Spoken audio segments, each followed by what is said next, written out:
మేడ్చల్ జిల్లా Meerpet HP colony 4వ division Tirumala Nagar కాలనీలో నెలకొన్న పోచమ్మ ముత్యాలమ్మ దేవాలయంలో ఆషాఢ మాస ఆదివారం బోనాల జాతరను పురస్కరించుకొని అమ్మవార్లకు ఉదయం 5 గంటల నుండి వేలాది మంది భక్తులు బోనాలను సమర్పించుకున్నారు. భక్తి శ్రద్ధలతో దర్శనం చేసుకుంటున్నారు. ఈ సందర్భంగా ఆలయ కమిటీ అధ్యక్షులు తిమ్మారెడ్డి, చైర్మన్ పూసల బ్రహ్మచారి మాట్లాడుతూ ప్రతి ఏటా నిర్వహించే ఆషాఢ మాసంలో చివరి ఆదివారం పోచమ్మ ముత్యాలమ్మ దేవాలయంలో ప్రతి ఏటా బోనాల జాతర అత్యంత ఘనంగా నిర్వహిస్తామని తెలిపారు.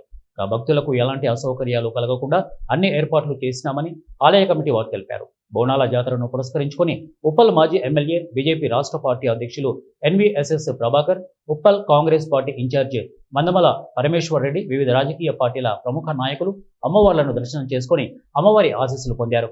ఈ బోనాల పండుగ సందర్భంగా శ్రీకృష్ణ దేవరాయల సేవా సమితి, కాపు సంఘం వారి ఆధ్వర్యంలో చల్లని మజ్జిగ పానీయాలు ఎండను లెక్క చేయకుండా భక్తులు ఆలయానికి బోనాలతో వస్తున్న సందర్భంగా చల్లని మజ్జిగ పానీయాలు భక్తులకు, ప్రజలకు అందించి సేవ చేశారు. సాయంత్రం వరకు కూడా మేము ఇది ప్రొలాంగ్ అనుకుంటున్నాము.